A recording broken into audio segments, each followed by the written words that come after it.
There were giants in those mountains. There were giants in those mountains. At least that's what Trevor first told me when he proposed that we pitch in on some raw, unimproved land in Alaska. He showed me a satellite image on his computer of the 7 acres he was eyeing, and just 2 miles north of the lake adjacent to the 7 acres. He asked me to stare at the blown-up image of the snowy mountain ranges and tell me the first thing I saw. We were sitting in my living room at the time, a sad one-bedroom on the first floor of an apartment complex, too low on the listing for a pool, but just marginalized enough for a workout room with cable TV.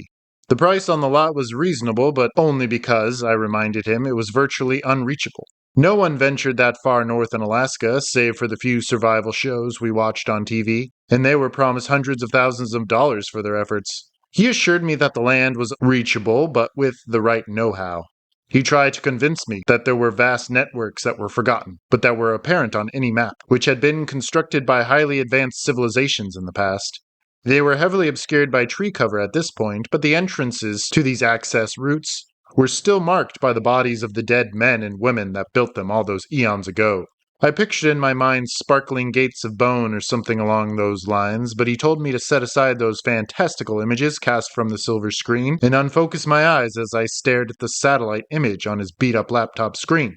I did just that, but I couldn't make sense of the significance of this particular mountain range presented for my scrutinization. I began to zoom in until there were only pixels, and he slapped my hand away so that he could return it to its former layout. Then I saw it. But the first feature to give it all away was the sloping hair, resembling a network of glacial rivers cascading down the frozen foothills. There was the swan-like curve of the neck, the featureless face and profile, mounded waist, and acute legs tucked in fetal style. A female giant had laid down here in her final resting place, and I couldn't deny Trevor's conviction. And the look on my face must have given me away, because he was grinning as he stroked his neck-long beard, beady eyes glimmering in the blue light of the LCD screen. He didn't let on any more than the fact that this burial ground was expertly positioned in such a way to act as a marker.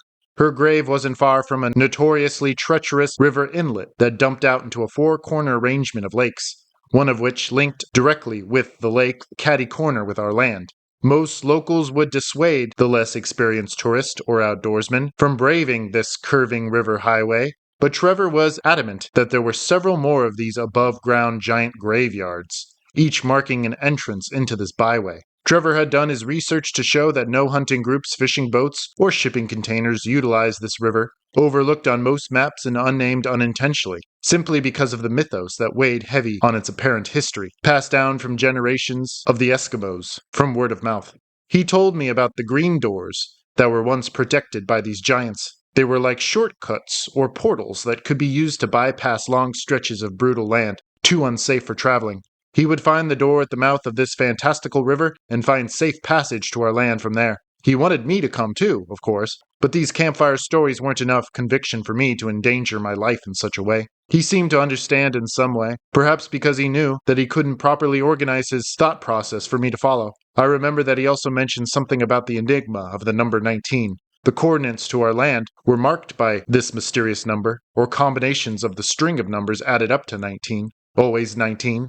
A lot of these green doors were thought to exist on the 19th parallel, and legends of these doors claim that the riddle of 19 would need to be solved before accessing one of these green doors. Something to do with the thought experiment of circling the square, thought to be impossible. Apparently these portals could also access the afterlife. So anyone who understood the enigma of 19 either went mad through their research or disappeared from the world. Well, Trevor has disappeared, but only because he did what he claimed he would. He loaded his truck with all the survival gear he could fit, including a wood-burning stove, and drove up the Alaska Highway to become an Alaska citizen, or better yet, a citizen of the natural world. He stopped sending text messages with pictures of the animals spotted along the side of the Alaska Highway, and he no longer answered emails.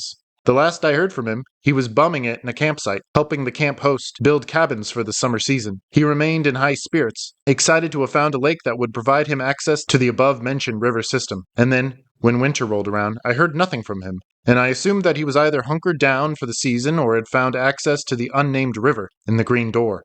I couldn't understand why that would be the case, as the river would surely be frozen, and I would assume he'd wait for spring, as he planned, when the conditions would be more manageable. Perhaps he'd rented a snowmobile and loaded a sled with supplies as I had recommended, as that would be the easiest way to travel the rivers, according to any expert I queried. Still, He didn't think this was the way to go, as the snow may be covering the green door. Then why wasn't he answering my multiple attempted calls and emails? Even if he was living at the campsite in one of those half-finished cabins, he'd at least have cell phone data to send a reassuring message of his safety, wouldn't he? I knew that he'd complained of the sparse cell phone service that far north, but he'd always found a way before, in his few short months in Alaska, to message me back. I began to fear the worst. But when spring rolled around and I still hadn't heard a word, I had the idea to check the GPS map he'd first showed me on the internet. As he told me, it was updated every few weeks, so I would be able to see our land just as the snow was beginning to melt. Maybe I'd see his heavy-duty tent pitched by the lake and see the beginnings of a cabin he had intended to start building right away. I typed in the coordinates into the GPS with all those 19s and watched the satellite images of our land. I was quickly caught by surprise by what looked to be a snowy roof of a structure parked at the shore of the half-frozen, unnamed lake on our land. I could be certain that it hadn't been there before winter. It had been undeveloped, raw land, and now it looked as though a good portion of the trees had been cleared, used to assemble the cabin. And this was no amateur cabin. It was hard to fathom the true scale of the structure. But using the lake and the few surrounding trees as scale, it was a mansion. It had to be 4,000 square feet at the least. Most unsettling were the large tracks in the snow that surrounded the outskirts of the cabin and sometimes led off into the well-worn trails into the woods, only to be obscured by the cover of trees. And not far from the cabin's back door, standing on the edge of the lake, looking out across the water, was a giant figure, as tall as the house, and it was darker than pitch, featureless, but humanoid. The satellite image was only a snapshot in time, so I couldn't be sure if it was a strange shadow cast by a tree or the cabin itself. Maybe it was just a glitch when the image was uploaded to the satellite and rendered on the site. Maybe that would explain why the scale of the house looked so off. Yeah, that had to be it. Trevor was able to access the unknown river and find our land, green door or not, and he had successfully built a moderately sized cabin during the months, as he'd always dreamed of doing. And he was living his best life, off the grid and far from cell phone reception, which explained his radio silence. But I must have spent hours analyzing the dark figure, refreshing the page over and over again, and hoping for an updated image. But of course I found nothing. The more I obsessed, the less likely it seemed that I'd be able to wait a few more weeks for a satellite image to be uploaded. Maybe I'd see Trevor's blue canoe in the lake and his wood-burning stove spitting smoke. Or maybe that figure would be exactly where I left it. Or maybe near the front door this time, looking up at the camera in the sky and waving back at his unknown spy. Thoughts like this haunted my nights, and each time I looked at the digital clock on my nightstand, I always saw the number 19. I made the decision, just the other night, that the only way to prevent myself from unraveling into madness, like the rest of the poor souls who ventured down the rabbit hole of the 19 and the giant's green doors, would be to fly out to Alaska as soon as possible, before the lake was fully melted, and a snowplane could deposit me safely there. I had also done the research to prove that the lake was too shallow and small for a water plane to land and take off, but one outfitted to land on ice could get me there for $1,000 one way. I scheduled the flight with a local, seemingly competent pilot who was somewhat familiar with the area, but who seemed just green enough to believe that he'd have no trouble getting me there. I knew better than him that the window of time to get me there safely was slowly closing, but I didn't let on too much in fear of scaring away my greatest resource. I went to the outdoorsman's store and bought below-zero clothing and a sleeping bag, a hatchet, revolver, and a bucket of freeze-dried food to last me for 2 months. I at least knew there was a shelter waiting for me there, and I hoped that Trevor had enough meat and fish from his recent hunts to make up for the necessary nutrition I had overlooked. I had only planned to go for 1 month, and I scheduled my pickup date with the pilot. I also put in my PTO at my marketing job and hoped that my expedition wouldn't stretch the boundaries of that month-long PTO, as I would surely lose my job if so. I also bought an expensive satellite phone that I would gift to Trevor to use on the land so he could keep in contact with me, that is, if he was really there. That's why I had the revolver, I supposed, just in case I was entering the campsite that was not Trevor's and occupied by some squatter. I didn't think this was likely, seeing how difficult it was for someone to access the land. Anyone under normal conditions would have to travel by snowmobile on the frozen rivers or fly in, which was no easy or inexpensive ordeal. It had to be Trevor. It had to. Just in case, I logged the pilot's information into my satellite phone and informed him that I would call him if there was an emergency, and he agreed that he would act as my rescue for an extra $1,000, on top of the $2,000 I was already spending for my round-trip ticket. So on a clear April morning, I stepped off one flight, jet-lagged from my trip from the East Coast to the North, and drove my rental car packed with all my supplies to the private airport. There I met the pilot, a young man with a beard almost as long as Trevor's, but less gray and unkempt. We shook hands as he cupped a burning cigarette in his other palm, ready to prop back on his lower lip when he was done talking, and it was only a matter of minutes, beyond the extension of our pleasantries, that we both had run out of things to say to each other. The small confines of the plane and loud thrash of its engine were not conducive to chatter anyway. All he knew was that I was to meet a friend who had already prepared a homestead on the land, but he should hang on for a few minutes before taking off while I checked the cabin, just to make sure he was there and the place wasn't overrun with wildlife and squatters.